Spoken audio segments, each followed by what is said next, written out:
ಚಿಂತೆ, ಉಡಲಾದರೆ ಇಡುವ ಚಿಂತೆ, ಇಡಲಾದರೆ ಹೆಂಡಿರ ಚಿಂತೆ, ಹೆಂಡಿರಾದರೆ ಮಕ್ಕಳ ಚಿಂತೆ, ಮಕ್ಕಳಾದರೆ ಬದುಕಿನ ಚಿಂತೆ, ಬದುಕಾದರೆ ಸಾವಿನ ಚಿಂತೆ. ಹೀಗೆ ಹಲವು ಚಿಂತೆಗಳಲ್ಲಿ ಇರುವವರನ್ನು ಕಂಡೆ ಅನ್ನುವಂಥ ಶರಣರ ವಾಣಿಯನ್ನು ನೋಡಿದಾಗ ಬಹುಶಃ ಈಗ 2ನೇ ಗೋಷ್ಠಿ ಮುಗಿಬೇಕಾಗಿತ್ತು. ಈಗ ನಾನು 1ನೇ ಗೋಷ್ಠಿ ಒಳಗೆ ಮಾತಾಡ್ತಾ ಇದ್ದೀನಿ. ಬಹುಶಃ ನಿಮ್ಮೆಲ್ಲರಿಗೂ ಯಾವ ಚಿಂತೆ ಇದೆ ಅಂದರೆ ನಾನು ಯಾವಾಗ ಮಾತನ್ನು ಮುಗಿಸ್ತೀನಿ ಅನ್ನುವಂಥ ಚಿಂತೆ ಇದೆಯೇನೋ ಅನ್ನುವಂಥ ಆತಂಕ ಕಾಡ್ತಾ ಇದೆ. ಆದರೂ ಕೂಡ 10 ನಿಮಿಷದ ಒಂದು ಸಮಯದ ಪರಿಮಿತಿಯನ್ನು ಕೊಟ್ಟಿದ್ದಾರೆ. ಅದರಲ್ಲಿ ಇವತ್ತು ವಿಶೇಷವಾಗಿ ಹಳೆ ಹೊನ್ನು ಅನ್ನುವಂಥ ಒಂದು 1ನೇ ಗೋಷ್ಠಿಯ ಒಂದು ಚಿಂತನೆಯ ವಿಷಯ.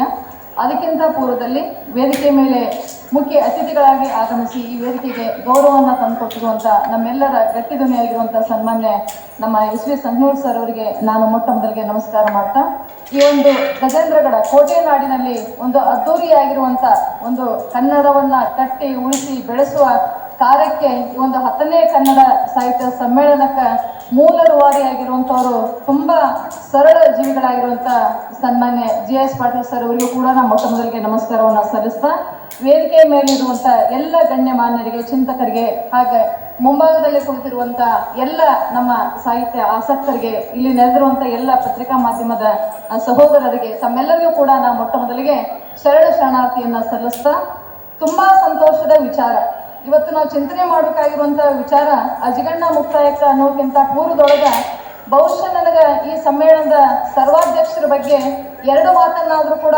ಹೇಳಲೇಬೇಕು.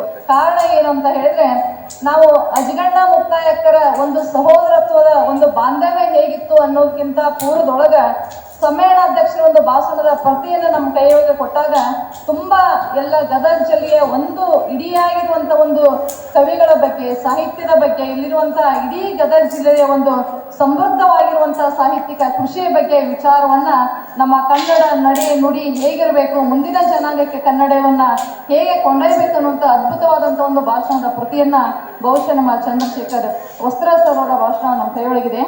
ಇಲ್ಲಿ ಈ ಸಮ್ಮೇಳನಕ್ಕೆ ನೋಡಿ ಬಿಜಾಪುರಕ್ಕೂ ನಮ್ಮ ಗದಗಿಗೂ ಏನಂತಂದ್ರೆ, ಆ ಸಿಂಧಿಗೆಯಲ್ಲಿರುವಂಥ ನಮ್ಮ ವಸ್ತ್ರ ಸರ್ ಅವರು ಗದಗಿನ ತಾಯಿಯ ಒಂದು ನೆಲದೊಳಗ, ತಮ್ಮ ತಾಯಿಯ ಒಂದು ಮಾತೃಶ್ರೀಯವರ ಒಂದು ನೆಲದೊಳಗ ಒಂದು ಸಮ್ಮೇಳನದ ಸರ್ವಾಧ್ಯಕ್ಷರು ಅಂದ್ರೆ ತಾಯಿಯ ಒಂದು ಹಾರೈಕೆ ಎಷ್ಟು ಗಟ್ಟಿಯಾಗಿದೆ ನಮ್ಮ ವಸ್ತ್ರ ಸರ್ ಅವರಲ್ಲಿ ಅನ್ನೋದನ್ನ ಮೊಟ್ಟ ಮೊದಲಿಗೆ ನಾವು ನೆನಲೇಬೇಕು. ಹಾಗಾಗಿ ಇನ್ನೂ ಒಂದು ವಿಶೇಷ ಅಂತ ಹೇಳಿದ್ರೆ, ಇವರ ಒಂದು ಅಜಗಣ್ಣ ಮುಕ್ತಾಯಕನ ಸಹೋದರತ್ವ ನೋಡೋಕ್ಕಿಂತ ಪೂರ್ವದೊಳಗ ಅಣ್ಣನನ್ನ ಮೀರಿಸುವ ಸಹೋದರಿ ಯಾರಂದ್ರೆ ಶಶಿಕಲಾ ವಸ್ತ್ರದವರು, ಅವರ ಸಹೋದರಿ.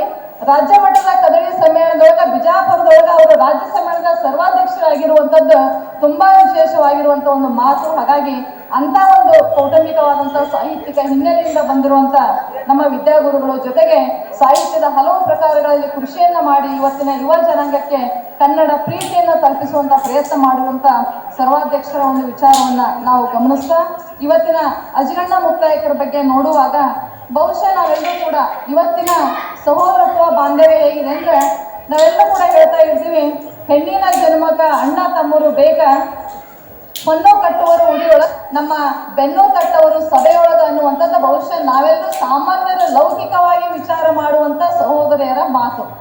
ಆದರೆ ಇಲ್ಲಿ ನಾವು ಅಜಗಣ್ಣ ಮುಕ್ತಾಯಕ ಅನ್ನುವಂಥ ಒಂದು ಸಹೋದರತ್ವ ಹೇಗಿತ್ತು, ಅವರ ಒಂದು ಆತ್ಮೋದ್ಧಾರದ ಒಂದು ವಿಚಾರಗಳು ಹೇಗಿತ್ತು, ಅವರ ಒಂದು ಶರಣ ಚಿಂತನೆಯ ಒಂದು ಸಹೋದರ ಭಾವನೆ, ಭ್ರಾತೃ ಭಾವನೆ ಹೇಗಿತ್ತು ಅನ್ನೋದನ್ನ ನೋಡಿದಾಗ ಬಹುಶಃ ಅದೊಂದು ಇಡೀ 12ನೇ ಶತಮಾನದ ಒಂದು ಎಲ್ಲ ಶಿವಶರಣರಲ್ಲಿ ಒಂದು ದಿಟ್ಟತನದ ಒಂದು ಮಾದರಿಯಾಗಿರುವಂಥ ಸಹೋದರತ್ವ, ತನ್ನ ಒಂದು ಅಕ್ಕ ಮತ್ತು ಅಣ್ಣನ ಸಹೋದರತ್ವ ಅದು ಯಾವುದಾದ್ರೂ ಇದ್ರೆ ಅದು ಅಜಗಣ್ಣ ಮುಕ್ತಾಯಕ ಅನ್ನುವಂಥದ್ದನ್ನ ನಾವು ನೆನಪಿಸ್ಕೊಳ್ಳೇಬೇಕು.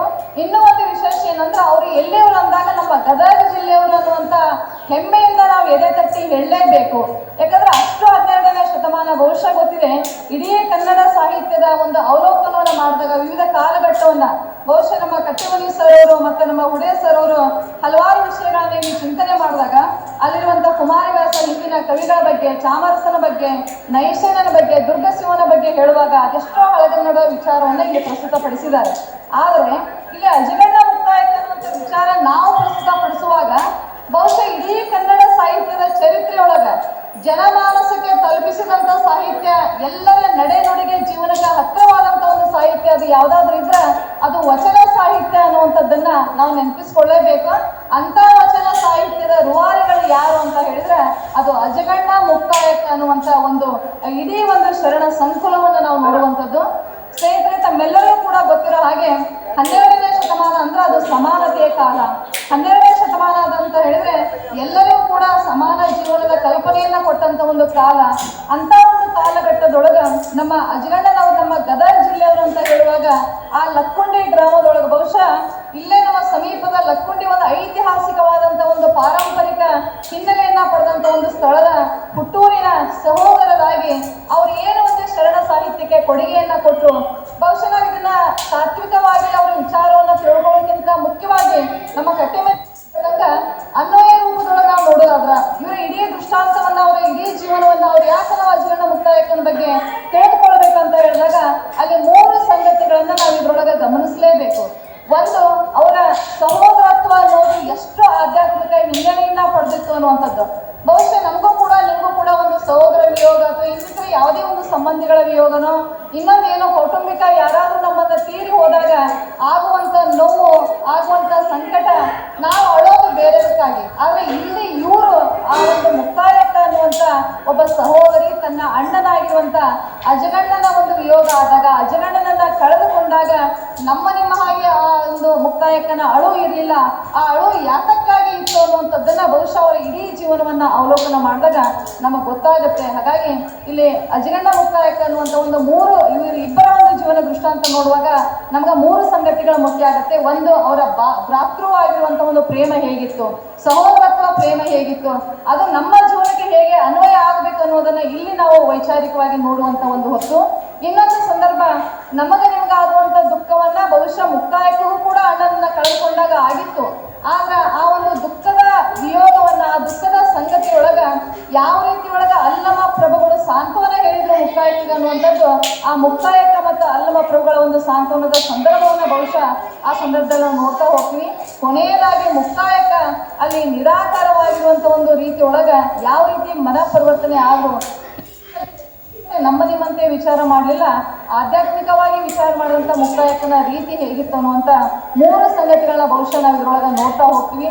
ಹಾಗಾಗಿ ನಮ್ಮ ಸರ್ ಹೇಳ್ತಾ ಇದ್ರು ಏನಂದ್ರೆ, ಆಸೆಗಾಗಿ ಸತ್ತುದು ಕೋಟಿ ಕೋಟಿ, ಆಮಿಷಕ್ಕಾಗಿ ಸತ್ತುದು ಕೋಟಿ ಅಂತ ಹೇಳಿದಾಗ ಅಲ್ಲಿ ನಿಮಗಾಗಿ ಸತ್ತವರನ್ನು ಯಾರನ್ನೂ ಕಾಣೆ ಅಂತ ಹೇಳುವಾಗ ಅಲ್ಲಿ ಮುಕ್ತಾಯಕನ ಒಂದು ಅಜಗಣ್ಣನ ಒಂದು ಪ್ರಸಂಗ ನಮ್ಮ ಕಣ್ಣ ಮುಂದೆ ಬರುತ್ತೆ.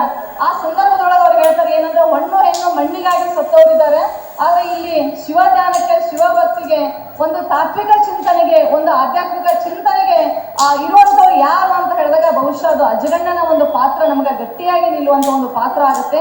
ಇಡೀ ಒಂದು ಸಾರಾಂಶ ರೂಪದಲ್ಲಿ ಅವರ ಇಡೀ ವ್ಯಕ್ತಿತ್ವವನ್ನು ನಾವು ಕಟ್ಟಿಕೊಡೋದಾದ್ರೆ ನಮ್ಮ ಇಲ್ಲೇ ಪಕ್ಕದ ಲಕ್ಕುಂಡಿ ಗ್ರಾಮದವರಾಗಿರುವಂತ ಒಂದು ಆ ಕುಡಿಗಳಾಗಿ ಸಹೋದರಸ್ತಾರೆ. ಇನ್ನು ಮುಂದೆ ಅವರು ಬೆಳೀತಾ ಹೋದಂಗೆ ಆ ಮುಕ್ತಾಯಕನನ್ನ ನಮ್ಮ ರಾಯಚೂರು ಜಿಲ್ಲೆಯಲ್ಲಿರುವಂತ ಒಂದು ಒಂದು ಊರಿಗೆ ಮದುವೆ ಮಾಡಿಕೊಡುವಂತ ಒಂದು ಪ್ರಸಂಗ ಬರುತ್ತೆ. ನೆಕ್ಸ್ಟ್ ಅದ್ರ ನಂತರದೊಳಗ ಲಕ್ಕುಂಡೊಳಗ ಜೀವನವನ್ನ ನಡೆಸುವಂತ ಒಂದು ಸಂದರ್ಭದೊಳಗ ಅಜಗಣ್ಣನವರನ್ನ ಬಿಟ್ಟು ಹೋಗುವಂತ ಒಂದು ಸಂದರ್ಭದೊಳಗ ಮುಕ್ತಾಯಕನಿಗೆ ಕಾಡಿದಂತ ಒಂದು ರೀತಿ ಹೇಗಿತ್ತು, ಅದನ್ನ ನಮ್ಮ ಅಲ್ಲಮ ಪ್ರಭುಗಳು ಆ ಒಂದು ದುಃಖ ನಿಯೋಗವನ್ನ ಯಾವ ರೀತಿ ಮಾಡಿದ್ರು ಅನ್ನುವಂಥದ್ದನ್ನ ನೋಡಿದಾಗ ಬಹುಶಃ ಆ ಒಂದು ಸಂದರ್ಭವನ್ನ ನೆನೆದು ಅಕ್ಕ ಮಹಾದೇವಿಯನ್ನ ನಾವು ಕೇಳ್ತೀವಿ. ಆದ್ಯರ 60 ವಚನವನ್ನು ನೆನೆಸುವಾಗ ಪ್ರಭುದೇವರ ವಚನಗಳು ನಮಗೆ ನೆನಪಾಗುತ್ತೆ. ಅಜಗಣ್ಣನ 5 ವಚನಕ್ಕೆ ಸಮಾನ ಅಕ್ಕ ಮಹಾದೇವಿ 1 ವಚನ ನಿರ್ವಚನ ಅಂತ ಹೇಳುವಾಗ ಬಹುಶಃ ಇಡೀ ಒಂದು ಸಾಹಿತ್ಯದ ಒಂದು ವಚನ ಸಾಹಿತ್ಯದ ಅವಲೋಕನವನ್ನ ಮಾಡಿದಾಗ ಅಕ್ಕ ಮಹಾದೇವಿಯ ದಿಟ್ಟತನದ ನಂತರದಲ್ಲಿ ಬಹುಶಃ ವಚನ ಸಾಹಿತ್ಯಕ್ಕೆ ಒಂದು ಬಹುದೊಡ್ಡವಾದಂತ ಜ್ಞಾನದ ಮಾರ್ಗವನ್ನು ಕೊಟ್ಟಂತವ್ರು ಯಾರಾದ್ರೂ ಇದ್ರೆ ಅವರ ಅಜಗಣ್ಣ ಅನ್ನುವಂತ ಒಂದು ಗಟ್ಟಿ ಸ್ಥಾನವನ್ನ ನಾವು ಶಿವಶರಣರಲ್ಲಿ ಕಾಣ್ತಾ ಹೋಗ್ತೀವಿ. ಹಾಗಾಗಿ ಅಲ್ಲಮ ಪ್ರಭುಗಳ ಒಂದು ಇಡೀ ಒಂದು ದೃಷ್ಟಾಂತದೊಳಗ ನಮ್ಮ ಮುಕ್ತಾಯಕನನ್ನ ನಮ್ಮ ಲೌಕಿಕ ನಾವು ಹೇಳ್ತೀವಿ ಅದಕ್ಕೆ ಬೆದಕಾಟ ಬದುಕೆಲ್ಲ ಅದಕ್ಕಾಗಿ ಇದಕ್ಕಾಗಿ ಮತ್ತಕ್ಕಾಗಿ ಬಡದಾಟ ಒಳಗ ಮುಕ್ತಾಯಕನ ಒಂದು ಜೀವನ ಶೈಲಿ ಯಾವ ರೀತಿ ಇತ್ತು, ಅಲ್ಲಿ ಒಂದು ಹೇಳ್ತಾರವರು ಮನಸ್ಸು, ನಮ್ಮ ಬುದ್ಧಿ ಮತ್ತು ಆತ್ಮ, ಈ 3ರ ನಡುವೆ ನಡೆಯುವಂತ ಒಂದು ಅನುಸಂಧಾನ ಹೇಗಿರುತ್ತೆ. ಎಷ್ಟೋ ಸಾರಿ ಬರೀ ನಾವು ಮನಸ್ಸಿನ ಮಾತನ್ನ ಕೇಳ್ತಾನೆ ಈ ನಶ್ವರಾದ ದೇಹದ ಬಗ್ಗೆ ನಾವು ವಿಚಾರ ಮಾಡ್ತಾ ಇರ್ತೀವಿ. ಆದ್ರೆ ಅಲ್ಲಮ ಪ್ರಭುಗಳ ಕಿವಿ ಮಾತನ್ನ ಹೇಳ್ತಾರೆ ಮುಕ್ತಾಯಕ್ಕೆ ಏನಂದ್ರೆ ಈ ಸಾವು ಎನ್ನುವಂಥದ್ದು ಯಾವಾಗಲೂ ಕೂಡ ಅದು ಶಾಶ್ವತವಾಗಿ, ಅದಕ್ಕೆ ಅವ್ರು ಹೇಳ್ತಾರೆ ಹುಟ್ಟು ಅನ್ನುವಂಥದ್ದು ಆಕಸ್ಮಿಕ ಆದ್ರೂ ಕೂಡ ಸಾವು ಅನ್ನುವಂಥದ್ದು ಒಂದು ಶಾಶ್ವತವಾಗಿಯೇ ಇರುತ್ತೆ. ನಶ್ವರವಾದ ಒಂದು ಶರೀರ ಹೋಗ್ಬೋದು, ಆದ್ರೆ ಅವ್ರು ಮಾಡುವಂತ ಕಾರ್ಯ ಹೋಗ್ಲಿಕ್ಕೆ ಸಾಧ್ಯ ಇಲ್ಲ ಅನ್ನುವಂತ ಅಲ್ಲಮ ಪ್ರಭುಗಳ ವಾಣಿಯನ್ನ ಬಹುಶಃ ಮುಕ್ತಾಯಕ್ಕೆ ಕೇಳಿದಾಗ ಅವರ ಮನ ಪರಿವರ್ತನೆ ಆದಂತ ಒಂದು ರೀತಿ ಬಹುಶಃ ಬಹಳಷ್ಟು ವಿಶೇಷವಾದಂತ ಒಂದು ಕನ್ನಡ ಸಾಹಿತ್ಯದ ಚರಿತ್ರೆ ಒಳಗ ನಾವು ನೋಡುವಂಥದ್ದನ್ನು ನೋಡ್ತೀವಿ. ಅದಕ್ಕೆ ಅಕ್ಕನ ಒಂದು ದೃಷ್ಟಾಂತವನ್ನ ನಾವಿಲ್ಲಿ ಅಜಗಣ್ಣನವರ ಸನ್ನಿವೇಶಕ್ಕೆ ತಗೊಳ್ಳುವಾಗ ಅವರೊಂದ್ ಕಡೆ ಹೇಳ್ತಾರೆ, ಬೆಟ್ಟದ ಮೇಲೆ ಮಾಡಿ ಮೃಗ ಪಕ್ಷಿಗಳಿಗೆ ಅಂಜಿದೊಡೆ ಎಂತಯ್ಯ, ಸಮುದ್ರದ ತಟದಲ್ಲೊಂದು ಮನೆಯ ಮಾಡಿ ಅಲ್ಲಿ ಶಬ್ದಕ್ಕೆ ನಾಚಿದೊಡೆಂತಯ್ಯ, ಸಂತೆಯೊಳಗೊಂದು ಮನೆಯ ಮಾಡಿ ಶಬ್ದಕ್ಕೆ ನಾಚಿದೊಡೆಂತಯ್ಯ ಅನ್ನುವಾಗ ಲೋಕದಲ್ಲಿ ಹುಟ್ಟಿದ ಬಳಿಕ ಸ್ತುತಿ ನಿಂದೆಗಳು ಬಂದರೆ ಮನದಲ್ಲಿ ಕೋಪವಾದರೆ ಸಮಾಧಾನಿಯಾಗಿರ್ಬೇಕು ಅನ್ನುವಂಥ ಸಮಾಧಾನದ ನುಡಿಯನ್ನ ಆ ಅಜಗಣ್ಣನ ವ್ಯಕ್ತಿತ್ವದಲ್ಲಿ ನಾವು ನೋಡ್ತಾ ಹೋಗ್ತೀವಿ. ಯಾಕೆ ಅಂತ ಹೇಳಿದ್ರೆ ಒಂದವರ ಪ್ರಸಂಗ ಬರುತ್ತೆ. ಏನಂದ್ರೆ ಒಂದಿನ ಹೀಗೆ ಅಜಗಣ್ಣ ಮನೆಯಿಂದ ಅವರ ಒಂದು ರೈತಾಪಿ ಒಂದು ಕುಟುಂಬದಲ್ಲಿದ್ದಾಗ ರಾತ್ರಿ ಹೊತ್ತು ಹೊಲ ಕಾಯ್ಲಿಕ್ಕೆ ಅಂತ ಅವ್ರು ಏನ್ ಮಾಡ್ತಾರೆ ಅಂದ್ರೆ ಹೊಲಕ್ಕೆ ಹೋಗ್ತಾರೆ. ಅಲ್ಲಿ ಒಂದು ಸರ್ಪವನ್ನ ನೋಡ್ತಾರೆ ಅವರು. ಆ ಸರ್ಪ ಏನ್ ಮಾಡುತ್ತೆ ಅಂದ್ರೆ ಶಿರೋಮಣಿಯನ್ನ ಹೊರಗೆ ಹಾಕಿ ಅದರ ಪ್ರಕಾಶದಲ್ಲಿ ಅದರ ಬೆಳಕಿನೊಳಗೆ ಅದು ಆಹಾರವನ್ನ ಅರಿಸ್ತಾ ಇರುತ್ತೆ.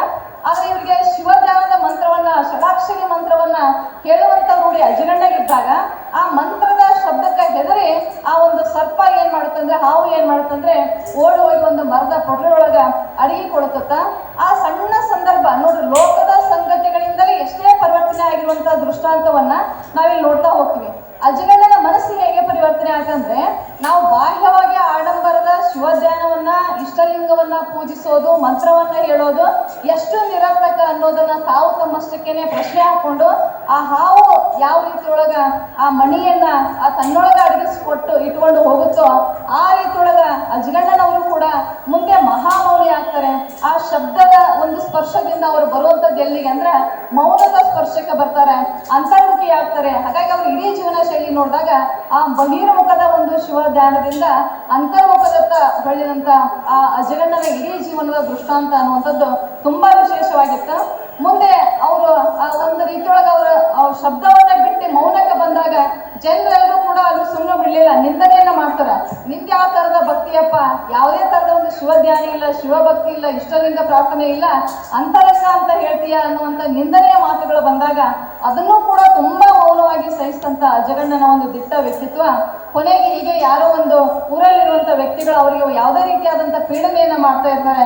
ಅವರ ಕೊನೆಯ ಜೀವನದ ಹಂತವನ್ನ ನೋಡಿದಾಗ ಆ ಗೋಧಿಯ ಚೀಲವನ್ನ, ಮೂಟಿಯನ್ನ ಅವ್ರ ಕಡೆ ಹೊರಿಸಿ ಮನೆಗೆ ಇಟ್ಟಾರಪ್ಪ ಅಂತ ಕಳಿಸಿದಾಗ ಮನೆಯ ಬಾಗಿಲಲ್ಲಿ ಅವರು ಒಳಗಡೆ ಬಾಗಿಲು ತಾಗಿ ಅಲ್ಲೇ ಅವರ ಒಂದು ಪ್ರಾಣ ಪಕ್ಷಿ, ಅಜಗಣ್ಣನ ಪ್ರಾಣ ಪಕ್ಷಿ ಹಾರಿ ಹೋಗುತ್ತಾ. ಆದ್ರೆ ತವರು ಮನೆಗೆ ಹೋಗುವಾಗ ಅಲ್ಲಿ ಒಂದು ಮಾತನ್ನ ಅಜಗಣ್ಣ ಮುಕ್ತಾಯಕರಿಗೆ ಹೇಳಿ ಕಳಿಸಿರ್ತಾರೆ. ಏನಂದ್ರೆ, ನೀನು ಗಂಡನ ಮನೆಗೆ ಹೋದಾಗ ನಿನ್ನ ಮನೆಯ ಹಿತ್ತಲಲ್ಲಿ ಒಂದು ಗಿಡವನ್ನ, ಒಂದು ಮಲ್ಲಿಗೆ ಗಿಡವನ್ನ ನೆಡ, ಅದು ಯಾವಾಗ ಬರುತ್ತಲ್ಲ ಅವಾಗ ನನ್ನ ಪ್ರಾಣ ಪಕ್ಷಿ ಹಾರಿದೆ ಅಂತ ನೀ ಸೂಚನೆ ಇಡುವ ಅಂದಾಗ ಈ ಸಾವಿನ ಸುದ್ದಿಯನ್ನ ಕೇಳಿದಾಗ ಮುಕ್ತಾಯಕರಿಗಾಗುತ್ತೆ.